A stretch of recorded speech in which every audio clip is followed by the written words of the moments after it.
السلام علیکم پیارے دوستو، ایسے ہی سچے واقعات سننے کے لیے ہمارے چینل اسلام میں نور کو ضرور سبسکرائب کر لیں۔ بسم اللہ الرحمن الرحیم۔ پیارے دوستو، اس ویڈیو میں حضور صلی اللہ علیہ وسلم کے عظیم اخلاق کے چند واقعوں کو بیان کیا گیا ہے کہ جن لوگوں نے آپ کو تکلیفیں دی اور آپ کے جانثار صحابیوں کو قتل کیا، ان کو بھی آپ نے معاف کیا اور ان کے لیے دعا کی۔ حضور صلی اللہ علیہ وسلم خاتم النبیین ہیں، آپ کے بعد کوئی نبی نہیں آئے گا، اس لیے آپ کے اخلاق عادت محفوظ ہیں تاکہ قیامت تک ہر زمانے میں ان کا دستور عمل بنایا جائے۔ حضرت عائشہ صدیقہ رضی اللہ عنہا فرماتی ہیں کہ رسول اللہ صلی اللہ علیہ وسلم نے اپنی ذات کے حق کے لیے کبھی انتقام نہ لیا، ہاں جب آپ کسی حرمت اللہ کی بے حرمتی دیکھتے تو اللہ کے واسطے اس کا انتقام لیتے۔ نبوت کے 10ویں سال جب حضور صلی اللہ علیہ وسلم قبیلہ ثقیف کو دعوت دینے کے لیے طائف تشریف لے گئے، مگر ان لوگوں نے آپ کو اس قدر تکلیفیں دی کہ آپ کی نالین مبارک یعنی چپل مبارک خون سے تر ہو گئی۔ جب آپ وہاں سے واپس پہنچے تو راستے میں پہاڑوں کے فرشتوں نے حاضر خدمت ہو کر عرض کیا، یا محمد، آپ جو چاہیں حکم دے، اگر اجازت ہو تو ان پہاڑوں کو ان کے اوپر الٹ دیں، اگر آپ اجازت دیں تو ان دونوں پہاڑوں کو آپس میں ملا دیں تاکہ یہ سب ہلاک ہو جائیں۔ اس کے جواب میں آپ صلی اللہ علیہ وسلم نے فرمایا کہ میں یہ نہیں چاہتا کہ وہ ہلاک ہو جائیں، بلکہ مجھے امید ہے کہ اللہ تعالیٰ ان کی پشتوں میں سے ایسے بندے پیدا کرے گا جو صرف خدا کی عبادت کریں گے اور اس کے ساتھ کسی کو شریک نہ ٹھہرائیں گے۔ ہجرت سے پہلے مکہ میں کفار نے مسلمانوں کو اس قدر تکلیفیں دی کہ ان کا پیمانہ صبر لبریز ہو گیا۔ چنانچہ حضرت خباب بن الارت بیان کرتے ہیں کہ ہمیں مشرکین سے شدت و سختی پہنچی، میں رسول اللہ صلی اللہ علیہ وسلم کی خدمت میں حاضر ہوا، آپ سر مبارک کے نیچے چادر رکھ کر کعبے کے سائے میں لیٹے ہوئے تھے۔ میں نے عرض کیا، آپ مشرکین پر بد دعا کیوں نہیں کرتے؟ یہ سن کر آپ اٹھ بیٹھے، چہرہ مبارک غصے سے سرخ ہو گیا تھا۔ فرمایا، تم سے پہلے جو لوگ گزرے ہیں ان پر لوہے کی کنگھیاں چلائی جاتی تھی جس سے گوشت سب علیحدہ ہو جاتا، اور ان کے سر پر آرے رکھے جاتے اور چیر کر 2 ٹکڑے کر دیے جاتے، مگر یہ تکلیفیں ان کو دین سے نہ ہٹا سکی۔ اللہ تعالیٰ دین اسلام کو کمال تک پہنچائے گا، یہاں تک کہ ایک سوار سنا سے حجر موت تک سفر کرے گا اور اسے خدا کے سوا کسی کا ڈر نہ ہوگا۔ حضرت رافع بن خدیج رضی اللہ عنہ بیان کرتے ہیں کہ غزوہ انمار میں ہم رسول اللہ صلی اللہ علیہ وسلم کے ساتھ تھے۔ آپ کی آمد کی خبر سن کر اعراب پہاڑوں کی چوٹیوں پر چلے گئے۔ غطفان نے دوسور بن حارث کو، جو ان کا سردار تھا، کہا کہ محمد اس وقت اپنے اصحاب سے علیحدہ ہیں، تمہیں ایسا موقع نہ ملے گا۔ دوسور تیز تلوار لے کر اتر آیا، کیا دیکھتا ہے کہ رسول اللہ صلی اللہ علیہ وسلم لیٹے ہوئے ہیں اور وہ تلوار کھینچ کر آپ کے سر پر آ کھڑا ہوا۔ آپ بیدار ہوئے تو کہنے لگا، تجھ کو مجھ سے کون بچائے گا؟ آپ نے فرمایا، اللہ۔ حضرت جبریل علیہ السلام نے اسے ہٹا دیا اور وہ گر پڑا۔ رسول اللہ صلی اللہ علیہ وسلم نے تلوار لے کر کہا، تجھ کو مجھ سے کون بچائے گا؟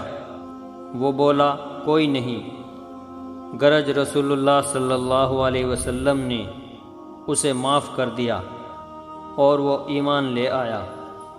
غزوہ احد میں کفار نے آپ کا دانت مبارک شہید کر دیا اور سر اور پیشانی مبارک بھی زخمی کر دی۔ اس حالت میں آپ کی زبان مبارک پر یہ الفاظ تھے: خدایا میری قوم کا یہ گناہ معاف کر دے کیونکہ وہ نہیں جانتے۔ حضرت جابر بن عبداللہ رضی اللہ عنہ کا بیان ہے کہ غزوہ نجد میں ہم رسول اللہ صلی اللہ علیہ وسلم کے ہمراہ تھے۔ واپس آتے ہوئے ایک گھنے جنگل میں آپ کو دوپہر ہو گئی۔ آپ ایک درخت کے سائے میں اترے اور اپنی تلوار اس درخت سے لٹکا دی، اور آپ کے اصحاب ایک ایک کر کے درختوں کے سائے میں لیٹ گئے۔ اسی اثنا میں آپ نے ہمیں آواز دی۔ ہم حاضر ہوئے تو کیا دیکھتے ہیں کہ ایک بدو آپ کے سامنے بیٹھا ہے۔ آپ نے فرمایا کہ میں سو رہا تھا، اس نے آ کر میری تلوار کھینچ لی۔ میں بیدار ہوا تو یہ تلوار کھینچے میرے سر پر کھڑا تھا۔ کہنے لگا، تجھ کو مجھ سے کون بچائے گا؟ میں نے کہا، اللہ۔ یہ سن کر اس نے تلوار میان میں رکھ لی۔ آپ نے اس کو کچھ سزا نہ دی۔ اس اعرابی کا نام غورث بن حارث تھا۔ حضرت جابر بن عبداللہ رضی اللہ عنہ راوی ہیں کہ ایک غزوے میں ہم رسول اللہ صلی اللہ علیہ وسلم کے ہمراہ تھے۔ ایک مہاجر نے ایک انصاری کے تھپڑ مارا۔ انصاری نے انصار اور مہاجر نے مہاجرین کو مدد کے لیے پکارا۔ رسول اللہ صلی اللہ علیہ وسلم نے سنا تو پوچھا کہ یہ کیا معاملہ ہے؟ جب سارا معاملہ عرض کیا گیا تو فرمایا کہ یہ دعوت جاہلیت اچھا نہیں، اس طرح رافع فساد ہو گیا۔ راس المنافقین عبداللہ بن ابی خزرجی نے سنا تو کہنے لگا کہ اگر ہم اس سفر سے مدینے میں پہنچ گئے تو جس کا اس شہر میں جور ہے وہ بے قدر شخص کو نکال دے گا۔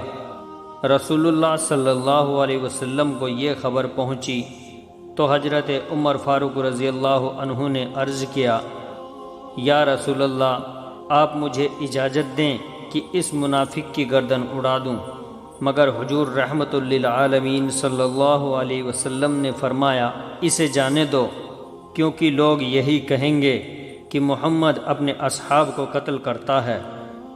آپ کا یہ سلوک اس شخص کے ساتھ ہے جو عمر بھر منافق رہا، جس نے آپ کو اجل بتایا، جو جنگ احد میں عین موقع پر 300 کی جماعت لے کر راستے میں سے واپس آ گیا اور ہمیشہ آپ کی مخالفت و توہین میں لگا رہا۔ جب یہ منافق مرا تو آپ کو نماز جنازہ کے لیے بلایا گیا۔ جب آپ اس پر نماز پڑھنے لگے تو حضرت عمر فاروق رضی اللہ عنہ نے عرض کیا، یا رسول اللہ صلی اللہ علیہ وسلم، کیا آپ ابن ابی پر نماز پڑھتے ہیں جس نے فلاں فلاں روز ایسا ایسا کہا؟ اس پر آپ نے مسکرا کر فرمایا، عمر ہٹو۔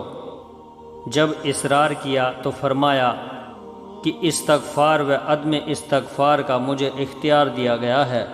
اگر مجھے معلوم ہوتا کہ 70 سے زیادہ بار استغفار سے اس کی مغفرت ہو سکتی ہے تو میں ویسا ہی کرتا۔ سمامہ بن اسال الیمامی، جو اہل یمامہ کا سردار تھا، رسول اللہ صلی اللہ علیہ وسلم کو قتل کرنا چاہتا تھا۔ آپ نے دعا فرمائی تھی کہ خدایا اس کو میرے قابو میں کر دے۔ حضرت ابو ہریرہ رضی اللہ عنہ روایت کرتے ہیں کہ حضور صلی اللہ علیہ وسلم نے سواروں کا ایک دستہ نجد کی طرف بھیجا۔ وہ بنو حنیفہ میں سے ایک شخص سمامہ بن اسال کو پکڑ لائے اور اسے مسجد کے ایک ستون میں باندھ دیا۔ حضور صلی اللہ علیہ وسلم اس کی طرف نکلے تو پوچھا، سمامہ کیا کہتے ہو؟ سمامہ نے کہا، یا محمد، اگر آپ مجھے قتل کریں گے تو ایک خونی کو قتل کریں گے، اور اگر احسان کریں گے تو ایک شکر گزار پر احسان کریں گے۔ اگر آپ جر فدیہ چاہتے ہیں تو جس قدر مانگے میں دے دوں۔ آپ نے یہ سن کر کچھ جواب نہ دیا۔ دوسرے روز بھی یہی گفتگو ہوئی۔ تیسرے روز آپ نے اس کا وہی جواب سن کر حکم دیا کہ سمامہ کو کھول دو۔ یہ عنایت دیکھ کر اس نے مسجد کے قریب ایک درخت کی آڑ میں غسل کیا اور مسجد میں آ کر کلمہ شہادت پڑھا اور کہنے لگا، اے محمد، خدا کی قسم، میرے نزدیک روح زمین پر کوئی چہرہ آپ کے چہرے سے زیادہ مبغوض نہ تھا، اب وہی چہرہ میرے نزدیک سب چہروں سے زیادہ محبوب ہے۔ اللہ کی قسم، میرے نزدیک کوئی دین آپ کے دین سے زیادہ مبغوض نہ تھا، اب وہی دین میرے نزدیک سب دینوں سے زیادہ محبوب ہے۔ اللہ کی قسم، میرے نزدیک کوئی شہر آپ کے شہر سے زیادہ مبغوض نہ تھا، اب وہی شہر میرے نزدیک سب شہروں سے زیادہ محبوب ہے۔ حضرت ابو ہریرہ رضی اللہ عنہ کا بیان ہے کہ میری ماں مشرکہ تھی، میں ان کو دعوت اسلام دیا کرتا تھا۔ ایک دن میں نے ان کو دعوت اسلام دی تو انہوں نے رسول اللہ صلی اللہ علیہ وسلم کی شان میں مجھے مکروہ الفاظ سنائے۔ میں روتا ہوا آپ کی خدمت اقدس میں گیا اور واقعہ عرض کر کے دعائے ہدایت کی درخواست کی۔ آپ نے یوں دعا فرمائی، خدایا ابو ہریرہ کی ماں کو ہدایت دے۔ میں اس دعا سے خوش ہو کر گھر آیا تو دیکھا کہ کواڑ بند ہیں۔ میری ماں نے میرے قدم کی آہٹ سن کر کہا، ابو ہریرہ یہیں ٹھہرو۔ میں نے پانی کی آواز سنی، انہوں نے غسل کر کے جلدی کپڑے پہنے اور دروازہ کھولتے ہی کلمہ شہادت پڑھا۔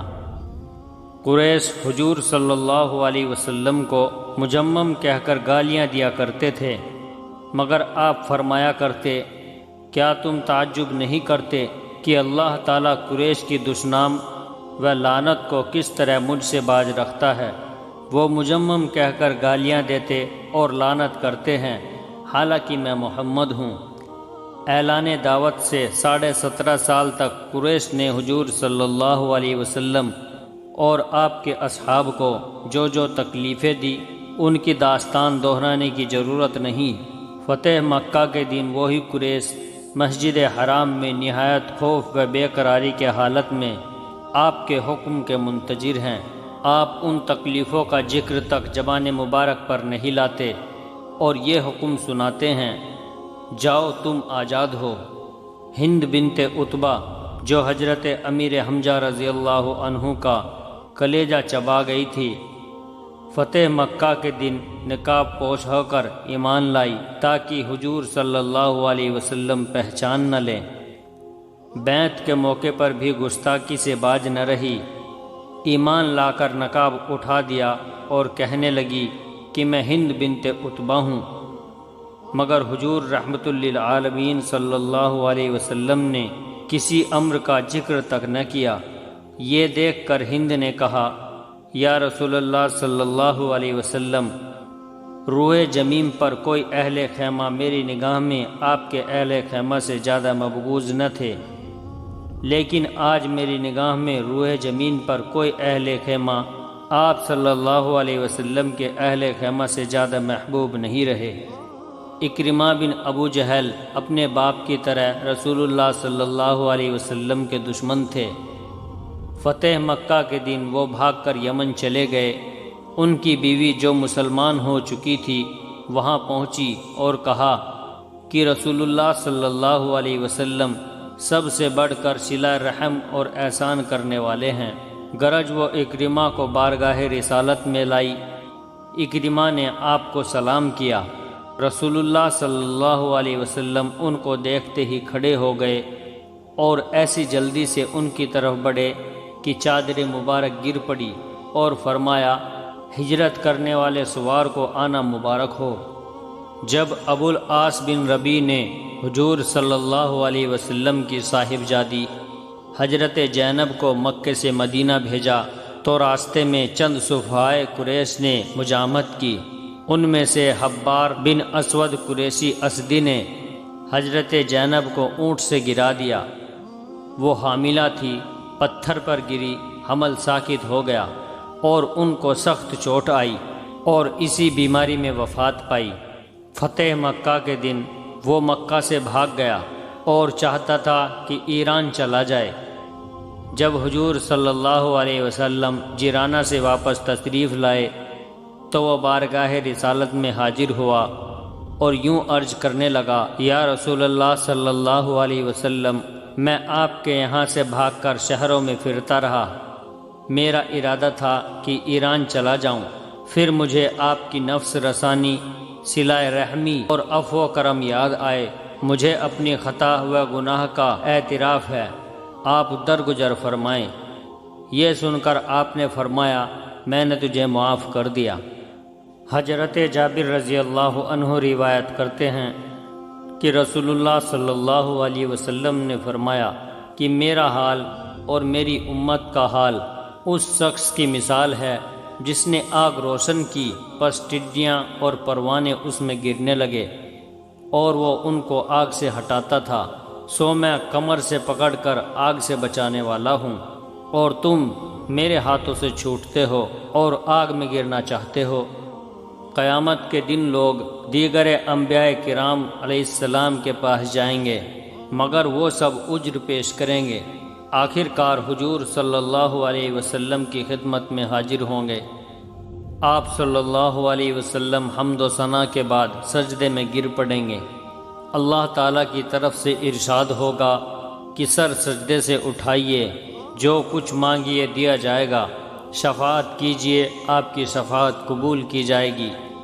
اس وقت آپ یوں عرض کریں گے، اے میرے پروردگار، میری امت، میری امت۔ اب عالم برخج میں ہر روز آپ صلی اللہ علیہ وسلم پر امت کے اعمال پیش ہوتے ہیں۔ اچھے اعمالوں کو دیکھ کر آپ خدا کا شکر اور برے اعمالوں کو دیکھ کر مغفرت کی دعا کرتے ہیں۔ پیارے دوستو، ویڈیو اگر اچھی لگی ہو تو ویڈیو کو لائک اور شیئر کیجیے، اور ہمارے چینل اسلام میں نور کو ضرور سبسکرائب کر لیں، اور جاتے جاتے ہمیں اپنا ایک پیارا سا کمنٹ ضرور کر دیں۔ السلام علیکم ورحمۃ اللہ وبرکاتہ۔